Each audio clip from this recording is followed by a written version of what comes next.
بسم اللہ الرحمن الرحیم نحمدہ ونصلی ونسلم علی رسولہ الکریم۔ تمام دیکھنے اور سننے والوں کو السلام علیکم ورحمۃ اللہ وبرکاتہ۔ اللہ پاک حضور سید عالم صلی اللہ علیہ وسلم کی ساری امت کی خیر فرمائے۔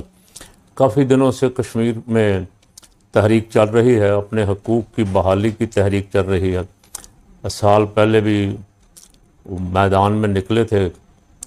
ہمارے بھائی اور انہوں نے بہت زوردار مظاہرے کیے، بالآخر حکومت مجبور ہوئی، ان کے ساتھ ایک معاہدہ کیا گیا، لیکن اس معاہدے پہ عمل درآمد نہ کرنے کی وجہ سے اب پھر انہوں نے وارننگ دی کہ ہم نکلیں گے، اور پھر وہ بجائے اس کے کہ ان کی وارننگ سے پہلے ان کے ساتھ بیٹھ کے معاملات طے کیے جاتے نہیں کیے گئے۔ بالآخر وہ نکلے راولا کوٹ وغیرہ، اور مہینہ ہو گیا بیٹھے ہوئے، اور اب تک جو خبریں ہیں مختلف چینلز پہ یا سوشل میڈیا پہ 50 کے قریب شہیدوں کی انہوں نے فہرست بنائی ہوئی ہے، اور وہاں آنا، کھانا پینا، پانی، آٹا، سامان کی ترسیل میں بہت ساری رکاوٹیں، بہت ساری مشکلات۔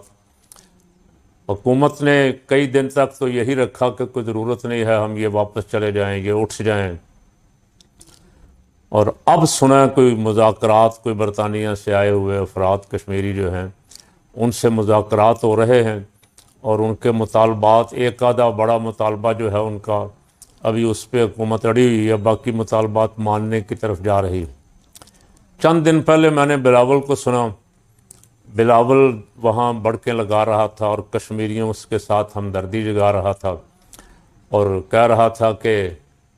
27 جولائی کو کشمیر میں تیروں کا بارش ہوگا، تو آپ تیروں کی بارش کے لیے تیار رہیں۔ بلاول نے پروگرام بنا لیا ہے، بلاول زرداری اب وہاں تیروں کی بارش کرے گا۔ جو کشمیر کی انتظامیہ پیپل پارٹی کی حکومت سے کسر رہ گئی ہے، یعنی پیپل پارٹی کا وزیر اعظم ہے وہاں راٹھور، اور جوائنٹ ایکشن کمیٹی پہ کو کالعدم قرار دے دیا گیا، غدار قرار دے دیا گیا، انڈین کرنسی ان کے گھروں سے برآمد کر لی گئی، سروں کی قیمت رکھ دی گئی۔ بلاول نہیں بولا۔ اب بلاول کو ووٹوں کی ضرورت ہے،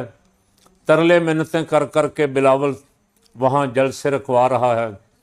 جلسے بری طرح، بہت بری طرح ناکام ہو رہے ہیں، لیکن وہ خواجہ آصف کے خلاف بھی بول رہا ہے، وہی خواجہ آصف جس نے کھڑے ہو کے اسمبلی میں کہا تھا کچھ شرم ہوتی ہے، کچھ حیا ہوتی ہے، تو نہ وہ خواجہ آصف کو ہے نہ بلاول کو ہے۔ بلاول اب خواجہ آصف کا کبھی نام لیے بغیر کہتا ہے وہ کشمیر کے خلاف جس نے بیان دیا، تو کشمیریوں کو سمجھتا ہے کہ یہ بیوقوف بن جائیں گے، میرے بیانوں سے سمجھیں گے کہ یہ کشمیریوں کا بہت بڑا حامی ہے۔ تو بلاول بھٹو زرداری، اب وہ جب بارش ہوتی تھی تو پانی آتا تھا، اور جب زیادہ ہوتی تھی تو زیادہ آتا تھا، وہ وقت کافی دیر ہو گئی، گزر گیا۔ اب وہاں کے لوگوں کو بھی پتہ ہے بارش ہوتی ہے تو پانی آتا ہے، تیرے بتانے کی ضرورت بھی نہیں ہے، پہلے تو نے اس لیے بتایا تھا پوری قوم کو کہ ان کو پتہ نہیں ہے بیچاروں کو کہ بارش ہوتی ہے تو پانی آتا، زیادہ ہوتی ہے تو زیادہ آتا ہے۔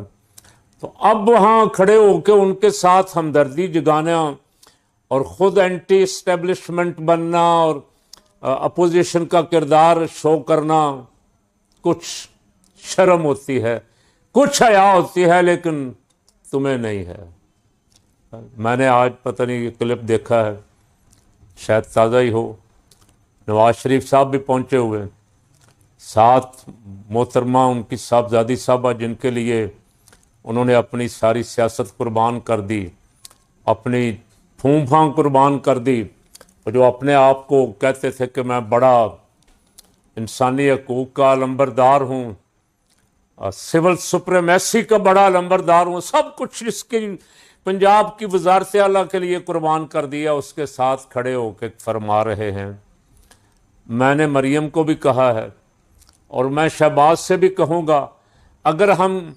جیت گئے آزاد کشمیر کا الیکشن تو مجھے وزیر اعظم بنا دو آزاد کشمیر کا۔ یہ آج میاں صاحب نے وہاں پھول جڑی چھوڑی ہے۔ وہ کہتے ہیں کسی مغل بادشاہ تو جب اس کے بیٹے نے گرفتار کر کے جیل میں بند کر دیا تو اس نے بیٹے نے باپ سے پوچھا کہ کیا خواہش ہے، تو اس نے کہا مجھے کچھ اسٹوڈنٹ دے دو، میں ان کو پڑھایا کروں بیٹھ کے، میری بادشاہی ایک کمرے تک کی صحیح قائم تو رہے نا۔ تو یہ بادشاہی کا چسکا بھی بڑا چسکا ہے۔ آزاد کشمیر کی حکومت جو بنتی ہے اللہ ماشاءاللہ اکثر و بیشتر اس کا کوئی اختیار نہیں ہوتا، ماسوائے جھنڈے والی گاڑی کے، پروٹوکول کے، کچھ ریسٹ ہاؤس ان کے پاس ہوتے ہیں، کچھ جو بجٹ آتا ہے اس میں سے اپنا اپنا حصہ کھا پی لیتے ہیں، باقی اور اختیار وغیرہ ان کے پاس کچھ نہیں ہے۔ جہاں ہوتا ہے وہ سب کو پتہ ہے۔ تو میاں صاحب میرا آپ سے سوال یہ ہے کہ جب وہاں گولی چل رہی تھی، جب وہاں ان کے حقوق غصب ہو رہے تھے، جب وہ بیچارے لاشیں مانگ رہے تھے، اس وقت آپ کو بھی خیال نہیں آیا؟ اب الیکشن سر پہ آ گیا ہے تو آپ کو کشمیریوں سے آئی لو یو یاد آ گیا ہے۔ اور دھوکہ، لوگوں کے ساتھ جال سازی، بلاول اور نواز شریف میں مقابلہ ہے کانٹے کا۔ ویسے فقیر کی رائے تو یہ ہے، ہمارا بھی آپ کے ساتھ دعا سلام رہا ہے میاں صاحب، جب آپ ابھی وزیر اعلیٰ نہیں بنے تھے، وزیر خزانہ تھے، تو اگر آپ کو یاد ہو، نہیں یاد تو میرے پاس تصویریں آپ کی پڑی ہوئی ہیں، اور کبھی ہم میں تم میں بھی راہ تھی، تمہیں یاد ہو کہ نہ یاد ہو۔ اس لیے ہمیں تو اچھا نہیں لگا بلاول کے مقابلے میں نواز شریف کا میدان میں اترنا۔ بلاول کے مقابلے میں مریم کافی تھی، اور مریم کو میدان میں اتار دیتے یا حمزہ کو بھیج دیتے یا میرے بیلی خواجہ سعد رفیق کو بھیج دیتے۔ اگر ان سے بھی آپ سمجھتے تھے کہ کام نہیں ہونا، تو آپ کے پاس سے خواجہ آصف بھی ہے جو فوج کو جو مرضی کہے۔ میں کئی دفعہ کوشش کرتا ہوں وہ جملے کہوں، لیکن میری زبان گوارا نہیں کرتا، میرا ذہن دماغ گوارا نہیں کرتا کہ جو کچھ اس نے کہا وہ میں کہوں، لیکن وہ کہہ کے بھی سارا کچھ پاکستان کا وزیر دفاع ہے، اور فضل الرحمان نے تو اس کے مقابلے میں کچھ بھی نہیں کہا جس کے خلاف چڑھائی ہے، جتنی نون لیگ کی دائیں بائیں محترمہ کے سب ٹویٹ کر رہی ہیں دھڑا دھڑ، عظما گیلانی اور یہ ہنا پرویز بٹ اور مریم اورنگزیب، اور طاہر اشرفی تو مناظرے کے چیلنج دے رہا ہے۔ اذان شروع ہوگی اور اس پہ دوسری بات کروں گا، لیکن ان لیڈروں سے کہتا ہوں کشمیریوں کے دکھ سکھ میں تم ذرہ برابر بھی شریک نہیں ہوئے، بے شرمو ووٹ کس منہ سے مانگنے چلے گئے ہو وہاں؟